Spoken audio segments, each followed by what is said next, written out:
Les leo un poquito ahí quienes están ya desde la plataforma también dejando los países donde se encuentran. Claro, este es un evento internacional y como no, también es indispensable poder tener cada uno de las compañías de ustedes en este evento. Nuestro experto que nos acompaña a continuación es el médico veterinario Daniel Góngora. Él es especialista en medicina y cirugía de perros y gatos por la Universidad Nacional Autónoma de México, la UNAM. Coordinador médico y jefe del área de medicina interna y urgencias del Hospital Veterinario Animal Home de Ciudad de México. Certificado internacional en Recover en soporte vital básico y avanzado para pacientes veterinarios. Docente del programa de especialidades de medicina y cirugía de perros y gatos en la UPAMPEV, conferencista en congresos nacionales e internacionales sobre medicina de emergencias veterinarias y director del Vet Medical Consulting y coordinador académico del Diplomado de Urgencias y Medicina Interna. Hoy compartiendo con nosotros una gran figura, una gran persona que está ya con nosotros, es el médico veterinario Daniel Góngora. Daniel, muy buenas noches, muy buenas tardes según el país donde nos saludan, desde Ecuador, desde México, desde Colombia. Gracias por estar acá. Sea usted bienvenido, le damos la más cordial las bienvenidas. Daniel, en este momento le nombro como coanfitrión para que pueda compartir su pantalla, su cámara y micrófono y como no también compartir la información de alto valor que solamente usted nos trae esta jornada. Bienvenida a este día número 2. Estimado Daniel, le escuchamos. Hola Juan Carlos, buenas tardes. Muchísimas gracias por la presentación. Solamente quiero preguntarle si se oye bien el micrófono. Efectivamente, Daniel, lo escuchamos perfectamente y gracias. Estamos desde tres plataformas, amigos, enlazados en YouTube, en www.capacitaciones Coex y como no también en la plataforma de Zoom. Bienvenido, Daniel. Ok, muchísimas gracias. Entonces vamos a iniciar a compartir pantalla. Ver,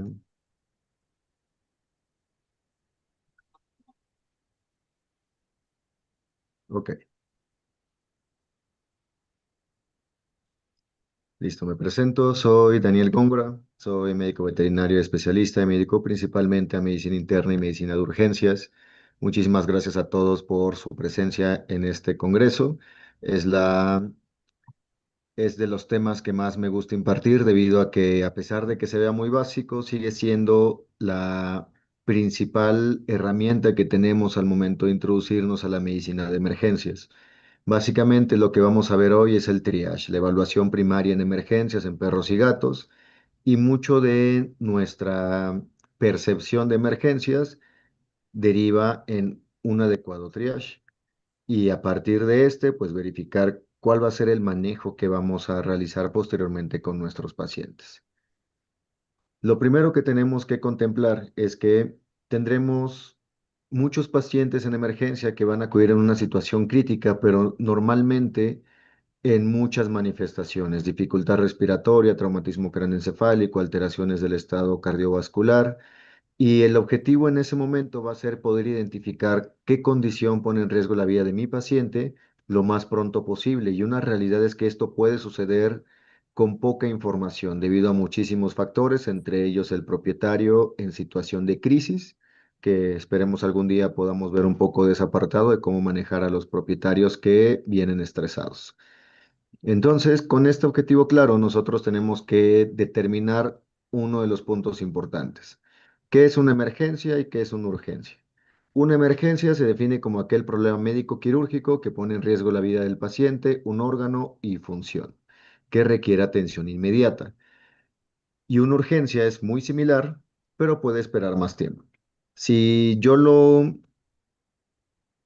coloco como en una plática, en una charla en medicina de humanos sobre este tema, lo que mencionaba el doctor, tal vez en palabras muy coloquiales, es que una urgencia es cuando tú tienes muchísimas ganas de ir al baño y una emergencia es cuando ya te hiciste del baño fuera del baño y que esto es lo que activa nuestra alerta de iniciar algo, de empezar a hacer manejo.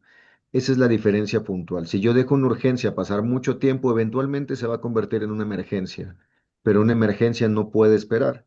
Y si, por ejemplo, hacemos un ejercicio rápido, les doy 10 segundos, piensen en su cabeza en la principal emergencia que atenderían de inmediato, vamos a ver si concordamos con lo mismo.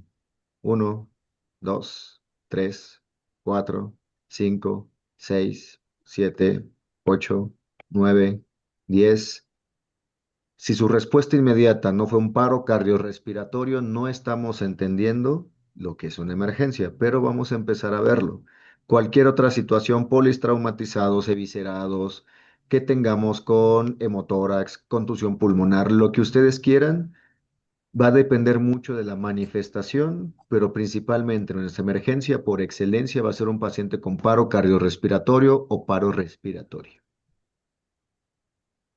Antes de empezar a la parte clínica, me gusta siempre tocar un poco de la historia porque siento que eso es algo que nos refleja mucho de hasta dónde hemos llegado y que hasta dónde podemos llegar y que de algo tan sencillo como el simple origen de una palabra, de que triage deriva de la palabra trier, que significa ordenar en francés, y esta lo utilizaban en un contexto coloquial, como en los mercados, separando las verduras, las frutas. No fue a partir de las guerras napoleónicas que se derivó a dos coroneles, que es el coronel Dominique John Larry y Pierre-François Percy, quienes eran los encargados de la división médica del ejército de Napoleón. A partir de ahí, pues fueron separando literalmente los soldados que estaban heridos y los soldados que estaban activos y quienes podían introducirse al campo de batalla. Posteriormente, en la Primera Guerra Mundial, con las armas de fuego, eso significa que había nuevo tipo de lesiones, se empezó a priorizar en el regreso temprano al campo de batalla, quienes son los menos lesionados que podemos tratar más rápido y pueden reintegrarse a la pelea. Si vamos al contexto de la Segunda Guerra Mundial, cuando ya se desarrollan antibióticos como la penicilina, empezamos a ver este tipo de cirugías a campo abierto, o sea, cirugía de control de daños en la cual empezamos con el uso de antibióticos intravenosos en ese momento, disminuyendo el riesgo de infecciones y por ende la muerte del paciente. En la guerra de Vietnam se empezaron a utilizar las aeroambulancias a estos helicópteros que eventualmente migrarían a medicina de humanos, ¿no? No fue hasta 1965 que el doctor Ray R. Weinerman empezó a utilizar modelos de triage de la guerra en la sala de emergencias.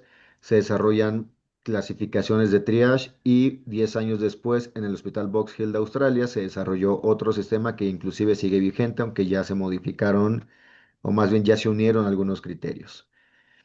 Pero ¿qué otras situaciones a mí me llaman mucho la atención? Es que siempre que pensamos que ya tenemos todo controlado, llega algo a cambiarnos. En el 2005 tuvimos al huracán Katrina que asoló las costas de Florida y todo el sistema médico de emergencias colapsó porque no estábamos capacitados para una atención tan masiva. Y lamentablemente, aún muy reciente, en 2019, COVID nos dio muchas de las pautas de cómo tenemos que adaptar nuestra escala de triage a la situación actual. Y mucho de lo que aprendimos de COVID sigue aplicándose al día de hoy. Pero con esto quiero referirme un poco a lo, lo frágil que suelen ser nuestros protocolos cuando pensamos que ya están 100% terminados. O sea, todo puede ser mejorable y mucho más en emergencias siempre tiene que haber un cambio, siempre tiene que haber progreso. Otra de las situaciones que normalmente me suelen preguntar, ¿qué haríamos en un triage de desastres? Que, por ejemplo, tenemos situaciones bélicas, terrorismo, accidentes masivos, estos desastres naturales. Realmente aquí cambia un poco la perspectiva de cómo aplicamos un triage. En este caso, el triage va a ser enfocado en hacer el mayor bien para la mayoría. Lo que seguramente hemos visto en películas, se están muriendo 7, pero yo tengo que salvar al que más posibilidades tiene, porque tenemos recursos limitados. Y llega una segunda pregunta. Yo como médico veterinario, ¿qué tendría que hacer en estas situaciones? Salvar a los perros, a los gatos, los caballos. Y la realidad es que inclusive hay un libro sobre medicina de desastres. En el apartado de veterinaria es muy tajante la respuesta y es que no se atienden animales. Tú como médico veterinario debes de atender humanos porque es nuestra obligación moral y ética hacia nuestra especie. Pero afortunadamente no es algo que hagamos todos los días, ¿no? Por lo tanto, podemos determinar nuestro triage dependiendo de en dónde lo voy a aplicar, que en su mayoría será el departamento de emergencias y en la UCI, en la unidad de cuidados intensivos. Ahora, si hacemos un ejercicio también rápido, tenemos que contemplar que nuestro triage, nuestra evaluación, no debe demorar más de 2 minutos. Y la intención va a ser identificar qué condiciones ponen en riesgo la vida de mi paciente, siempre los más críticos primero. Si hacemos un ejercicio rápido, si yo les doy 30 segundos para elegir qué paciente van a atender inmediatamente, ¿cuál atenderían? ¿El paciente de la izquierda o el de la derecha? Igual lo intentamos, tenemos 30 segundos.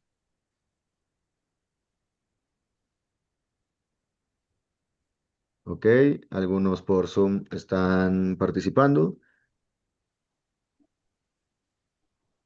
O sea, si no lo quieren escribir está bien, pero contémplalo también mental. ¿Qué paciente van a atender primero? ¿Cuál se está muriendo o cuál parece que se está muriendo de manera inmediata?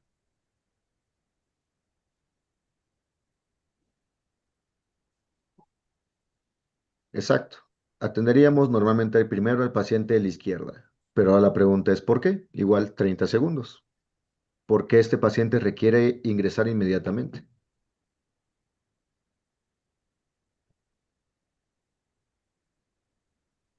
Porque voy a lo mismo, tienen menos de 2 minutos para hacer su evaluación completa. Aquí solamente lo estamos observando y esto también tiene que ser parte de lo que nosotros vamos a ir desarrollando como médicos. Estas herramientas de observación suelen ser mucho más finas a comparación de tal vez otras áreas. Pero listo. En su mayoría, pues bueno, aquí ya lo están colocando, parece estar inconsciente. O sea, hay algo que está afectando el estado de conciencia y no sé qué sea, pero nada que lo afecte es bueno, así que tengo que identificarlo. Para poder hacer nuestro triage o nuestra evaluación, nosotros contemplaremos el uso de diversos parámetros.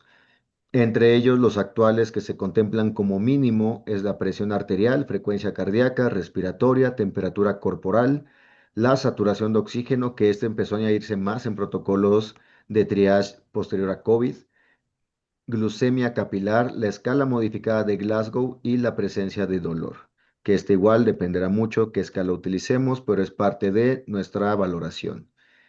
Aquí hay que ser muy puntuales y recordar los objetivos del triage, que va a ser identificar rápido a los pacientes con riesgo con situación de riesgo vital.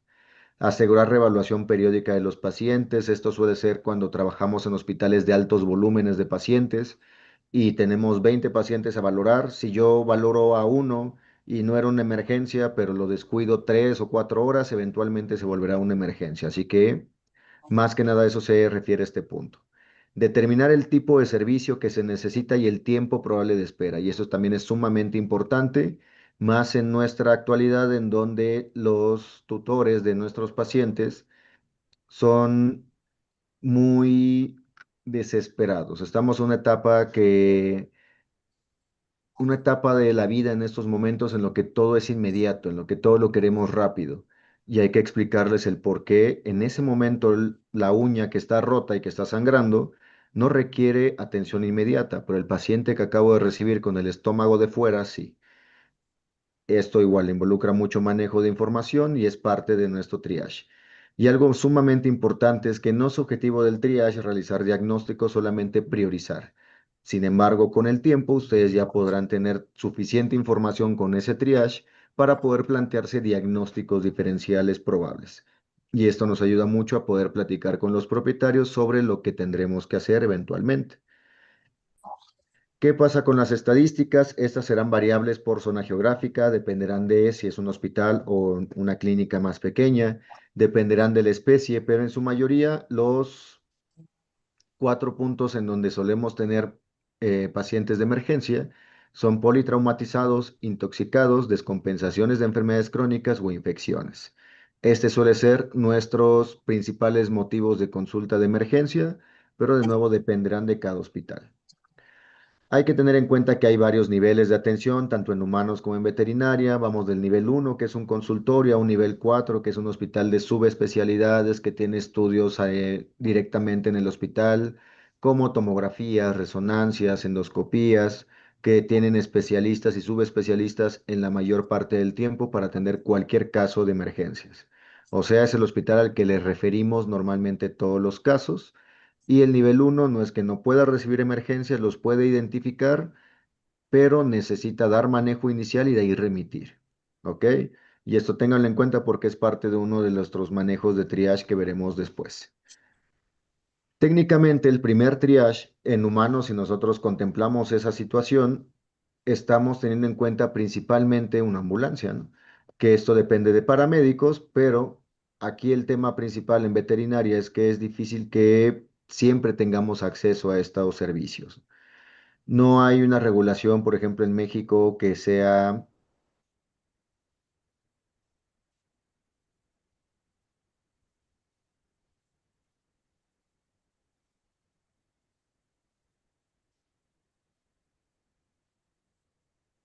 estricta en veterinarios, pero que ya se involucren con respecto a la valoración del paciente.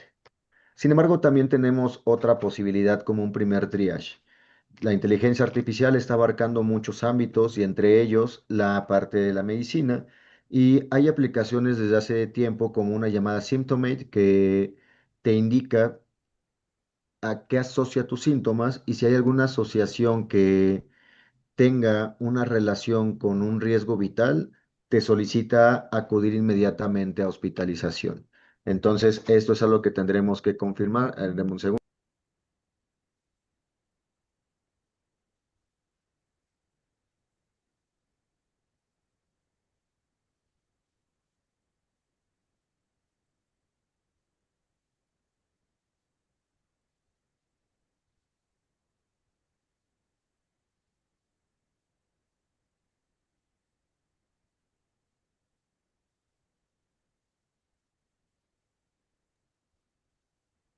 Perdón, creo que estaba fallando el internet, ya lo fui a revisar. Ok. Entonces, con respecto a este punto, otra manera en la que nosotros podemos tener en cuenta el triage es el telefónico. Cuando nosotros tenemos la oportunidad de atender llamadas en el hospital, nuestra manera de diferenciar si el paciente requiere atención inmediata o puede programar una cita dependerá de ciertas preguntas. Y también en esta llamada nosotros podemos obtener datos importantes y poder ofrecer al propietario información relevante como la colocación de bozales, cómo movilizar a un paciente politraumatizado. Y algo también sumamente importante es determinar en qué momento va a llegar al hospital para poder tener todo preparado. ¿Qué preguntas importantes hay que realizar si tiene registro previo con nosotros? Si yo tengo esta información, yo ya puedo buscar en su expediente electrónico o expediente físico a qué condiciones ha acudido con nosotros que puedan relacionarse con su motivo de emergencia actual. Reseña si es perro, gato, qué raza, qué edad, qué problema tiene, desde cuándo está consciente en este momento, respira agitado o no, de qué color tiene las mucosas, son pálidas, son rojas, son azules, tiene enfermedades o tratamientos previos relevantes. Y todo esto es importante porque nos involucra que vamos a eficientizar el tiempo. El segundo triage que se realiza en una sala de espera, normalmente esto es en hospitales que tienen una división de emergencias y en el caso de humanos hay hospitales en los cuales tenemos tanto médicos como enfermeros dedicados a la evaluación de esos pacientes, los médicos de triage, que van a realizar esta valoración previa y determinar si el paciente requiere estabilización inmediata o puede esperar. Estos se examinan al momento de la llegada y se van categorizando, pero ¿cómo los categorizan? Mediante diversas clasificaciones. En humanos hay muchísimas clasificaciones, entre ellas una de las más conocidas es el sistema de triage de Manchester que divide por colores y casi todas estas comparten características similares que va a ser priorizar a los pacientes dependiendo de la severidad de las alteraciones.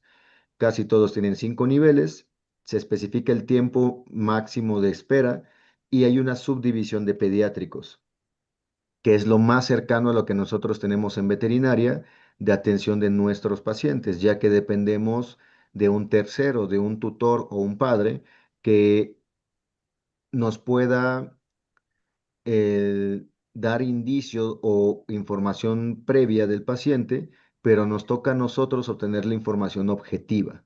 Y basado en esto se han realizado distintas clasificaciones de triage en veterinaria, entre ellos las clasificaciones más importantes que utilizamos es el Triage Veterinary List, aunque tenemos el Animal Trauma Triage y cada hospital veterinario técnicamente puede ejercer su propio sistema de triage siempre y cuando tengamos como objetivo, de nuevo, la priorización y la clasificación específica del paciente.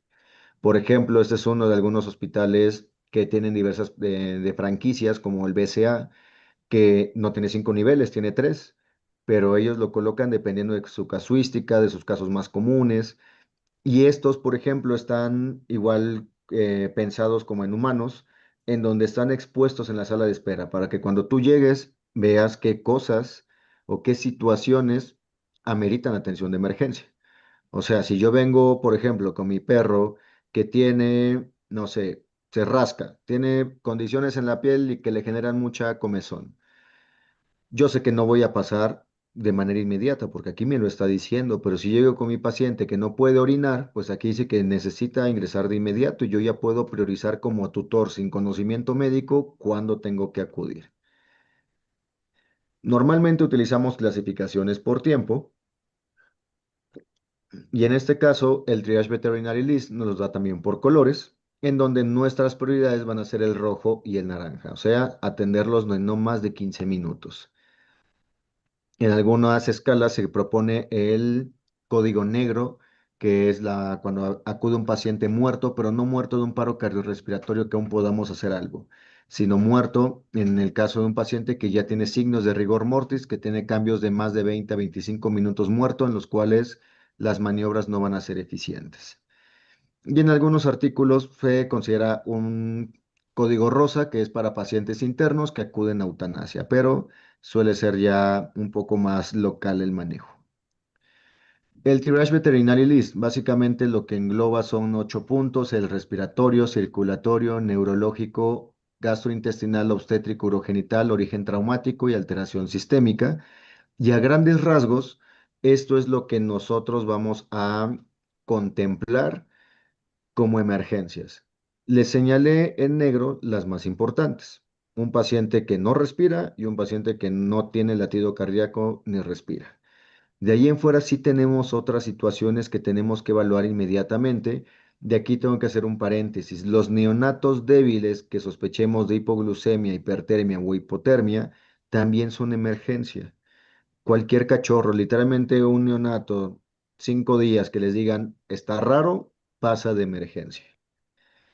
Y ahora, en escalas menos emergentes o que no requieren atención inmediata, pero si recordamos es en menos de 15 minutos, está la listaje del naranja.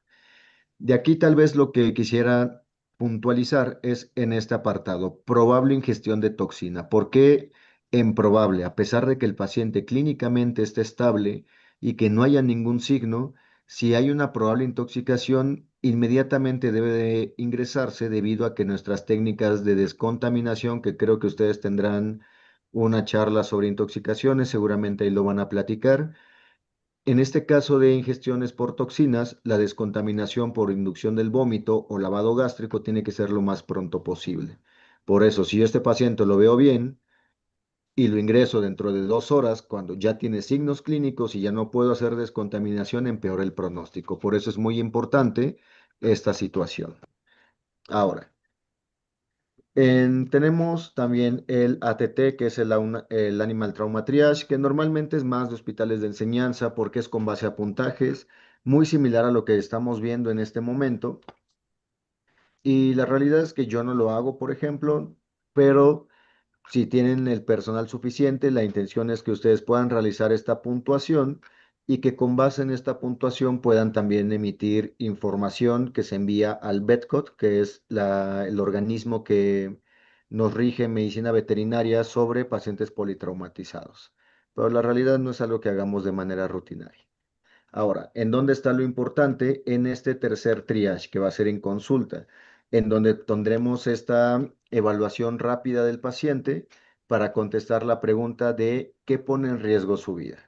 Y para eso utilizaremos la mnemotecnia de ABCDE, que es la A de Airways, que es vías aéreas; B de Breathing, que es respiración; C de Circulation, que es circulación; la D de Disabilities, que es de discapacidad neurológica; la E de Exposure, que es exposición. Vamos a ahondar un poco en cada uno de estos puntos, pero algo importante a tener en cuenta es que esto va a ser parte de lo que ahora se llama enfoque tradicional, porque ya se han presentado propuestas de cambio del triage, pero ahorita hablamos de esto. Vamos a iniciar con el enfoque tradicional, que es nuestro ABCD. Este siempre debe ser en orden, o sea, yo tengo que evaluar siempre la A, vías aéreas, luego la B, luego la C, la D y la E. Y siempre por prioridades. Por ejemplo, el escenario más común, llega un paciente atropellado y el tutor acude a nosotros para valoración de emergencia porque ve que tiene un hueso de fuera, tiene fractura expuesta de fémur. Y nosotros nos quedamos con la idea de que el paciente solo tiene la fractura, el propietario solo entiende eso. Pero al momento que yo hago mi triage, veo que el paciente respira mal, tiene un estado mental deprimido, tiene pulso débil, y yo tengo que hacerle entender por qué la E, que es de exposición, en donde van las fracturas, no es lo vital. Lo vital es ver que no tenga contusión pulmonar, que no tenga choque hemorrágico por hemoabdomen, que no tengamos traumatismo craneoencefálico, porque de la fractura no se va a morir, se va a morir el traumatismo craneoencefálico, del hemoabdomen, de la contusión pulmonar. Y por eso es importante también nosotros tener muy en cuenta por qué todo va por orden. Porque yo puedo tener un paciente perfectamente perfundido, pero si tiene una obstrucción a nivel de la laringe que impide el oxígeno, no importa que haya perfusión, si no hay oxígeno nos morimos. No importa que el estado mental esté perfecto, pero si el paciente no respira bien por neumotórax y no ingresa el oxígeno, nos morimos. Si el paciente tiene una lesión de tejido blando extensa, pero está chocado, hipoperfundido, de eso se va a morir. Por eso es importante siempre seguir las prioridades y el orden. Ahora, uno de los aspectos importantes va a ser vías aéreas, en donde vamos a identificar dificultad para respirar, principalmente obstructiva. Vamos a auscultar sonidos sin necesidad del estetoscopio, porque son sonidos de alta frecuencia, que son los estridores, que nos avisan cuando hay alteraciones a nivel de la laringe, que suelen ser sonidos como silbidos. Esos nos indican obstrucción laringea. Estertores, que tenemos alteraciones en la nasofaringe, son también signos de obstrucción de vías aéreas altas. Epistaxis, que es sangrado en ambas narinas o en alguna fosa nasal.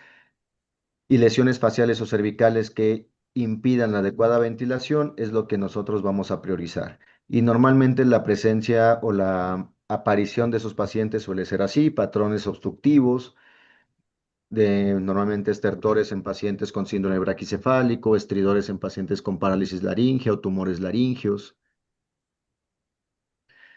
cuerpos extraños, en este caso era un juguete, era una pelota en un paciente joven, o lesiones faciales que impidan la adecuada ventilación, también hay que ser tomados en cuenta. La B de respiración, vamos a evaluar patrones respiratorios, principalmente restrictivos, dificultad respiratoria, auscultación pulmonar y lesiones torácicas, ya sea la palpación o visualizándolas directamente. Usualmente veremos pacientes con patrones restrictivos, pacientes taquipneicos, con una dificultad para mantener el aire. Esas suelen ser respiraciones más superficiales pero rápidas para compensar. Dificultad respiratoria o ansiedad respiratoria, pacientes con estado mental deprimido, en este caso, en el caso de gatos que estén jadeando, con orejas hacia atrás, que tengamos alteraciones a nivel de la pared torácica o pacientes ortopnéicos, tendremos que contemplar siempre que son prioritarios. Todo lo que es A y B, casi todo ese englobe de patologías cuadran como una emergencia o un código naranja que deben atenderse en no más de 15 minutos. En la C, que va a ser frecuencia cardíaca, pulso, color de mucosas, tiempo de llenado capilar y estado de hidratación, tendremos también diversas variables. Por ejemplo, tendremos un gato, en este caso es un gato joven, macho, con 118 de cardíaca. Y si bien, de nuevo, no es el objetivo del triage hacer un diagnóstico, ¿quién me pudiera decir por qué un gato joven puede estar bradicárdico? Igual 30 segundos, que es lo que normalmente tardamos en pensar, es recibir ese paciente y empezar a analizar la situación. ¿Qué tiene ese gato? Porque yo con eso yo ya puedo hablar con el propietario, plantear un plan, el hablar de costos, y eso es muy importante. ¿Quién me diría por qué ese gato está bradicárdico? Eh, Hipotensión. O sea, ¿Qué, perdón? perdón, hipotensión. Se corta un poco el audio. Si gustan colocarlo en el chat, estaría mejor. En lo que intento ver cómo evitar que se raye la pantalla. ¿Por qué nunca te gusta practicar?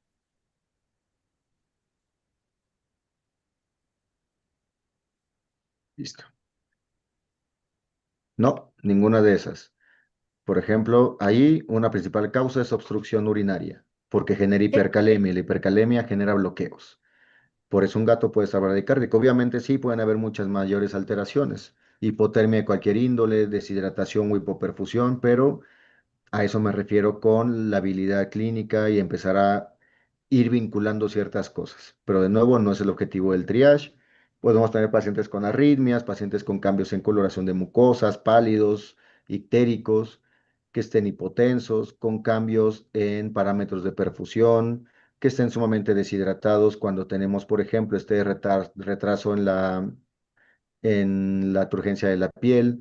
Pacientes con enoftalmos nos pueden indicar en grados de deshidratación importante. En la D, que es discapacidad neurológica, tendremos alteraciones del estado de conciencia, reflejos pupilares, simetría, postura corporal, reflejos.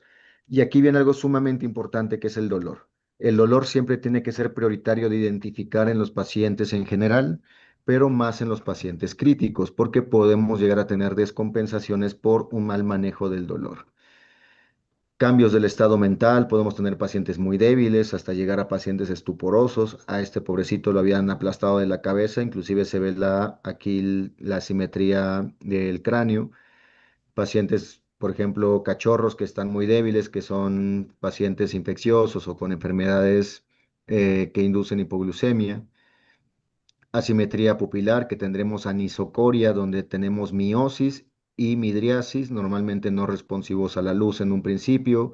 Alteraciones en la postura, por ejemplo, este gato que tiene una manera de apoyar plantígrado y palmígrado, que, por ejemplo, si no estamos acostumbrados a vincular estos cambios, aquí yo, por ejemplo, solo viendo esto, yo ya puedo deducir dos posibles diagnósticos, ¿no?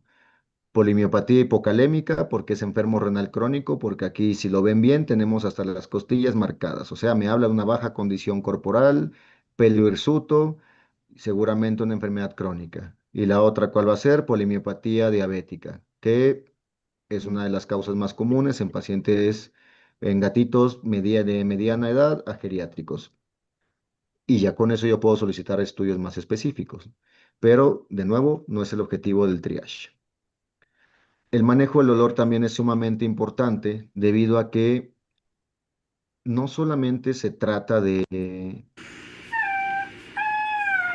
manejo ¿Qué más debo hacer? fisiológico del dolor. O sea, lo que yo tengo que hacer es controlar el dolor porque es lo ético, es para lo que nos hemos entrenado. Independientemente de qué área nos dediquemos, esto no es algo que podamos mantener así, aparte de todas las consecuencias negativas fisiológicas del dolor, ¿no?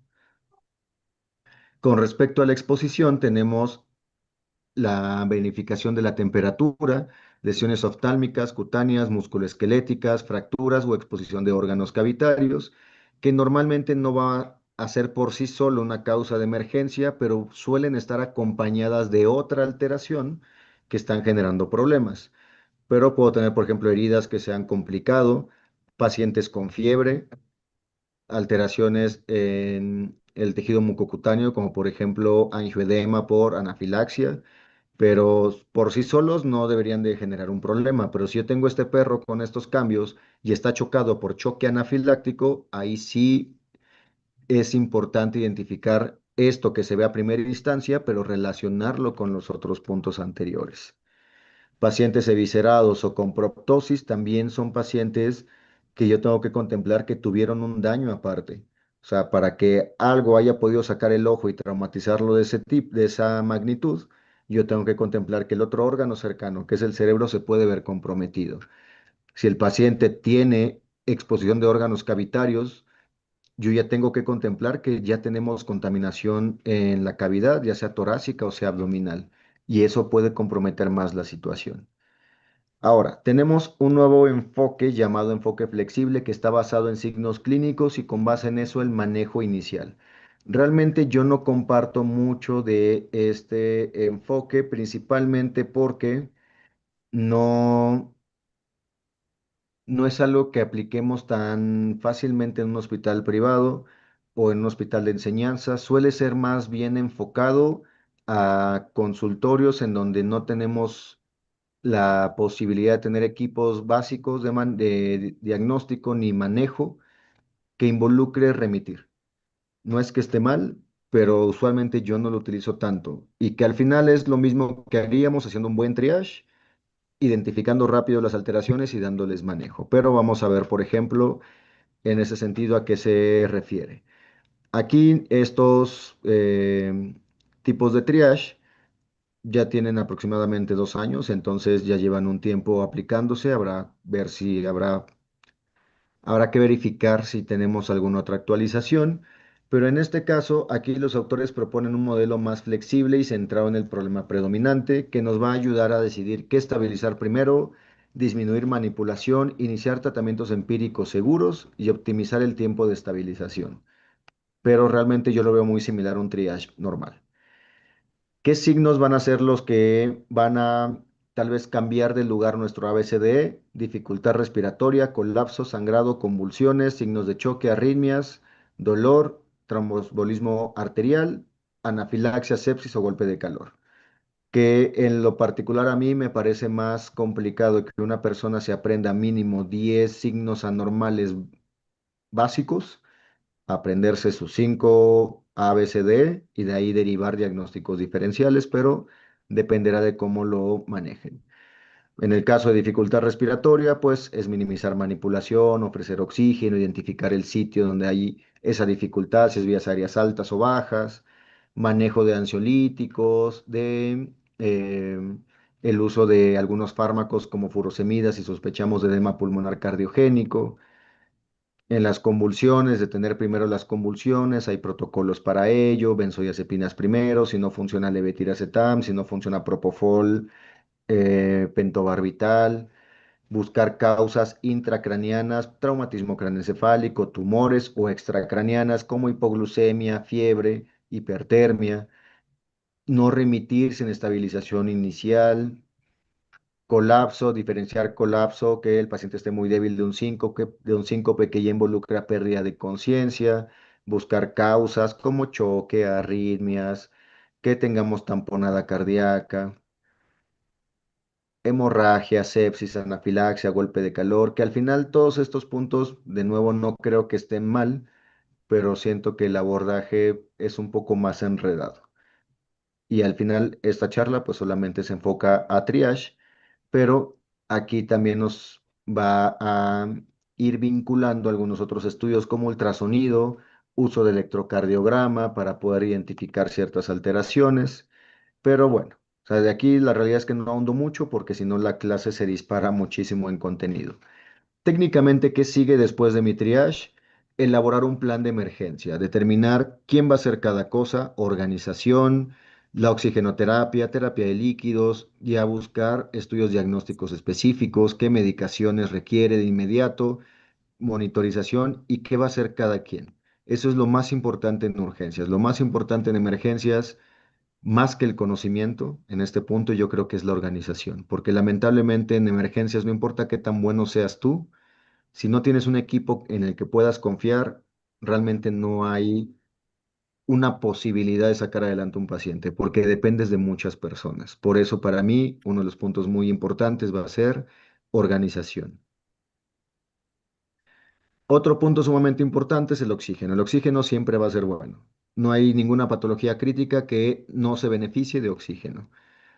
Hay muchas maneras de suplementarlo, también son temas un poco más amplios. Tenemos que recordar que la oxigenoterapia, el ofrecer oxígeno, tiene la intención de incrementar algo llamado fracción inspirada de oxígeno, que la fracción inspirada de oxígeno es el porcentaje total de oxígeno en el ambiente, que en el área ambiental es el 21%.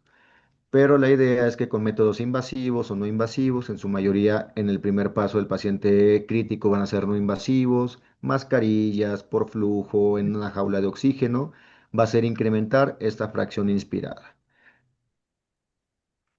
Obtener una vía de acceso intravascular Hay técnicas cuando tenemos, por ejemplo, vías de acceso poco más complicadas, principalmente, por ejemplo, en cachorros, pacientes muy deshidratados o chocados. Tenemos la opción del catéter intraóseo que hay que corroborar con estudios radiográficos.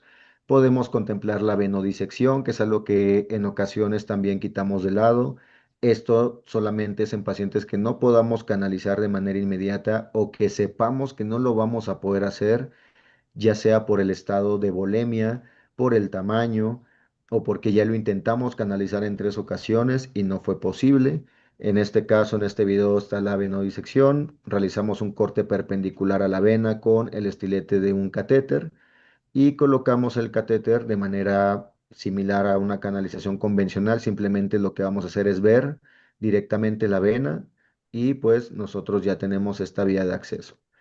Y ambos se pueden hacer en cualquier paciente. Ambos pueden hay que hacerlos de manera séptica, pero no requieren algún manejo mayor posterior. Algo que también tendremos que contemplar son 2 escenarios. Si yo tengo pruebas de laboratorio in-house, o sea, hemograma, química, gases sanguíneos, yo puedo adelantar mucho de estos pasos, pero si, por ejemplo, yo no cuento con estos estudios en mi clínica y tengo que enviarlos a un laboratorio externo, puedo tomar pruebas rápidas que nos orientan mucho a tomar decisiones, pero no sustituyen estudios completos. Pruebas rápidas técnicamente son el microhematocrito, sólidos totales, glucemia capilar, densidad urinaria, citologías. Podemos complementar con pulsoximetría o oscilometría para presiones. La gasometría técnicamente ya cuenta como una prueba rápida porque literal la podemos hacer al lado del paciente, pero dependerá de qué equipos tengamos. Pero como mínimo, el microhematocrito, sólidos totales, la glucemia y la densidad urinaria, todo el mundo lo puede hacer. ¿Cuándo lo voy a hacer si el paciente se me está muriendo? Pues al momento de que tú lo canalizas para todo, puedes obtener las muestras con un capilar. La realidad es que no es nada difícil y esas muestras se procesan muy rápido, por eso son pruebas rápidas. También tenemos otro tipo de pruebas rápidas que son los estudios de ultrasonido, protocolos POCUS. Hay muchísimos protocolos para tórax, para abdomen, para corazón, inclusive para triage, que es el FAST ABCD. Inclusive también para pacientes con paro cardiorrespiratorio podemos implementarlo.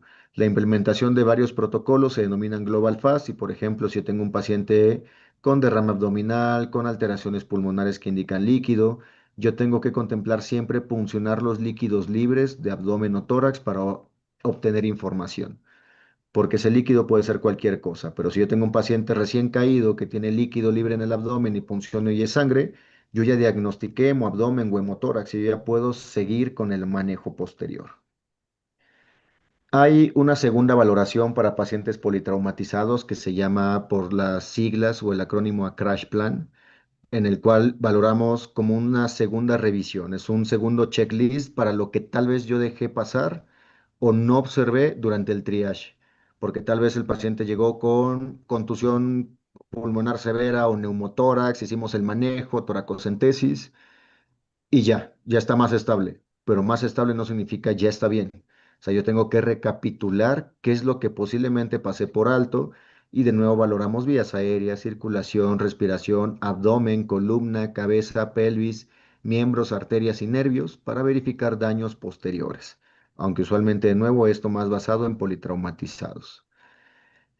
El manejo posterior pues dependerá mucho de la condición del paciente, de diagnósticos presuntivos o definitivos que ya tengamos y mucho de esto recuerden que al final se basa también en no solo identificar, sino poder monitorizar. Ese es un punto clave en emergencias. Pero de momento, lo que para mí es más importante que se lleven hoy es que el triage ABCD va a permitirles priorizar lo que compromete la vida del paciente antes que un diagnóstico definitivo. Pero de nuevo, con la experiencia ustedes ya tienen muchos diagnósticos presuntivos en la cabeza en lo que evalúan ese paciente.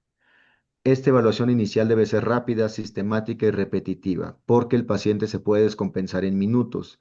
Si tienen muchos pacientes en sala de espera que llegaron a consulta, siempre verifiquen que todos estén bien. Tal vez hay un viejito que está cansado y solo piensan que está cansado y tiene un tumor reventado, un paciente cardiópata descompensado, un traumatismo craneoencefálico que no se ve tan mal en ese momento y con el paso de los minutos se empieza a descompensar. Siempre monitoricen a sus pacientes de sala de espera. El manejo temprano de vía aérea, respiración y circulación es lo que impacta directamente el pronóstico. Por ende, fracturas, lesiones de piel, heridas, no suele ser lo más importante. Y el éxito va a ser enfocado en reconocer patrones críticos y actuar de manera inmediata. Algo que a veces nos pasa es que tenemos siempre un médico o un personal que no le gustan las emergencias y se bloquea y se vuelve extremadamente torpe en ese contexto. En ese punto, recuerden, si no van a ser útiles, respiren e intenten buscar en dónde sí lo van a poder ser, tal vez no en el manejo del paciente, pero sí buscando más información con el propietario, el organizar a los médicos en toma de estudios de laboratorio, ese tipo de cosas. Hay una frase que me da mucha risa, que es, yo estoy atendiendo ya a un paciente que no respira, no necesito otro ser vivo que no lo haga. Entonces, si no son buenos en esta situación, busquen en qué sí pueden ayudar. De mi parte sería todo. Es un tema que a pesar de que se ve muy sencillo, la realidad es que se ramifica a todo lo que es urgencias y esto es bastante bueno. De todos modos, si ya hay alguna duda, podemos verlos de una vez por el chat. Creo que me van a ayudar a comentarme sus dudas en las otras plataformas. Igualmente, pues quisiera invitarlos a que si tienen alguna duda particular después de esto, pueden contactarme a través de Instagram. Y tenemos nuestra empresa que se dedica tanto a capacitación como asesorías médicas. En el caso de casos complejos, pueden obtener mayor información por WhatsApp. Así que de mi parte sería todo. No sé si alguien tenga alguna duda en particular. Daniel, muchísimas gracias por la información. Y claro que sí, nos hacen llegar las felicitaciones desde las diferentes plataformas. Y bueno, vamos a ver si tenemos alguna duda, inquietud, claro que sí. Bueno, nos dice desde la plataforma de Zoom, Andrea nos dice, si un exoftalmo de un perro pug, ¿qué se debería hacer? Dice, a ver, no sé si entiendo bien o estoy en el contexto. Si un exoftalmo de un perro pug, ¿qué se debería hacer? Nos dice. En ese contexto, primero recuerda tu triage. Tu exoftalmo en tu ABCD, ¿en dónde está? Técnicamente está en el E. Entonces, antes del ojo, yo tengo que ver lo que lo puede matar. Está respirando mal, lo mordieron y le quitaron, se le salió el ojo, pero tal vez hay alguna lesión en la tráquea. Tenemos traumatismo craneoencefálico. Todo eso es lo previo. Y si yo no tengo nada de eso, yo ya me puedo enfocar en el ojo. Pero aquí el tema quedó, pues nos da poco tiempo. Pero, por ejemplo, hay manejos primarios para lesiones que no generan riesgo vital. ¿A qué me refiero? Si tú tienes un exoftalmo de un paciente o tienes proptosis del ojo, tú lo que tienes que hacer es el manejo prioritario de todo lo que lo puede matar, pero el manejo primario del ojo es humectar. Tienes que humectarlo para evitar que se ulcere, evitar que se infecte, y si todo está bien, ya contempla cirugías y el manejo que tú consideres pertinente. Pero en ese contexto de emergencias, el ojo es lo menos importante. ¿Ok? Perfecto, gracias Daniel. Daniel nos dice también Emilia B. Talk. Muy buena charla, doctor. Muchas gracias, nos dice Emilia. Gracias, Emilia. Acá Muchas Juan Carlos gracias. también nos dice felicidades, excelente ponencia. Saludos desde Juárez. Kathleen nos dice lo siguiente. Enfermedades crónicas renales con altos niveles de creatinina. Aparte de la fluidoterapia, ¿existe otro método de manejo? Por favor, Daniel. Sí, realmente aquí es otro tema un poco aparte, pero siempre que tengan un paciente con enfermedad renal o que tengan azotemia, tienen que tener muy en cuenta dos puntos. Diferenciar en un enfermo renal agudo y lo que es un crónico, porque los manejos son abismalmente diferentes. Supongamos que ya es un paciente tuyo, crónico, que tú ya estadificaste, porque recuerden que todo se estadifica. Supongamos que es un estadio 2, un perro viejito, estadio 2, tú le has dado tratamiento, tiene dieta, etcétera, y de repente llega contigo con vómitos, diarreas, muy mal, y la creatina está incrementada. Aquí tú no lo vas a tratar como uno crónico, lo vas a tratar como uno agudo, porque estás suponiendo que hay algo que hizo que ese riñón se descompensara. Y aquí tu abordaje en efecto es líquidos, nutrición temprana, buscar comorbilidades, pancreatitis, infección de vías urinarias, anemia, tumores, etcétera. Todo ese abordaje diagnóstico tiene la intención de ver qué puedes tratar para que ese algo que descompensó el riñón se controle. Ahora, si estamos hablando de un paciente enfermo renal crónico, estadio 4, ya en etapa terminal, que está descompensado, pues ahí no hay mucho que hacer. El manejo en humanos, ¿cuál es? Hemodiálisis y esperar un riñón. un trasplante de riñón, cosa que en veterinaria, pues solo en gatos, y sigue siendo todavía algo que no está bien estandarizado, podemos hacer, pero en perros tenemos esos dos panoramas. Era enfermo renal crónico, tal vez en algún cierto nivel, y algo lo descompensó. Tu misión es encontrar ese algo y darle tratamiento a ese algo. Hay técnicas de diálisis peritoneal para pacientes con enfermedad renal aguda, pero para crónicos no está indicado, pero dependerá mucho de qué situación lo generó. Si, por ejemplo, tienes un paciente crónico, que es algo muy común que vemos, tienes un perrito que tiene enfermedad renal crónica estadio 2 o 3, pero bien controlado, pero se cayó, se lastimó la columna, le enviaron esteroides, AINES, etcétera, no compensaron o controlaron la situación y ahora el paciente está intoxicado con AINES. Eso es lo que generó su exacerbación de daño renal, pero pues al final sí es un tema un poquito más amplio. Sin embargo, pues hay que contemplarlo. Si tienen un paciente que ya era renal y se exacerbó, a ver, por lo que veo, presenta apiómetra con cuello cerrado, posiblemente esa apiómetra haya exacerbado una enfermedad renal crónica previa. ¿Es de buen pronóstico ahorita? Pues no, tiene muchos riesgos. Fácilmente es un paciente con un ASA 4 o ASA 5, pero si no lo haces, se va a morir, pero si están contemplando calidad de vida, la eutanasia es una opción. Pero pues al final sí es complicado. Ya, es un tema un poquito más complejo de lo que acabo de explicar, pero a grandes rasgos así es. ¿Ok? Correcto, muy amable, Daniel. Nos dice, en este caso, estado 4. Además presenta biometría con cuello cerrado. Biometra con cuello cerrado, nos dice. Sí, pues es lo que Ah, ya. platicamos ahorita. Perfecto, perfecto, gracias. Bueno, vamos a ver desde las otras plataformas. Nos dice. Excelente ponencia, muchas gracias y felicidades. Podemos seguirle en su Instagram. Sí, amigos, como les Muchas menciona gracias. acá, tenemos un código QR en el cual ustedes pueden probar. Más bien les pido, por favor, yo quiero ver hoy para nuestro ponente la manera de agradecer siempre a nuestros expertos de quien te comparte algo. Siempre es también aportando tu granito de arena. Te invito, por favor, a que escanees tu teléfono celular y justamente le puedas seguir en la plataforma a Daniel Góngora. Ahorita vamos a hacer todos, pero nos tomamos 2 minutitos, escaneamos su código QR. Es Muchas su gracias. Instagram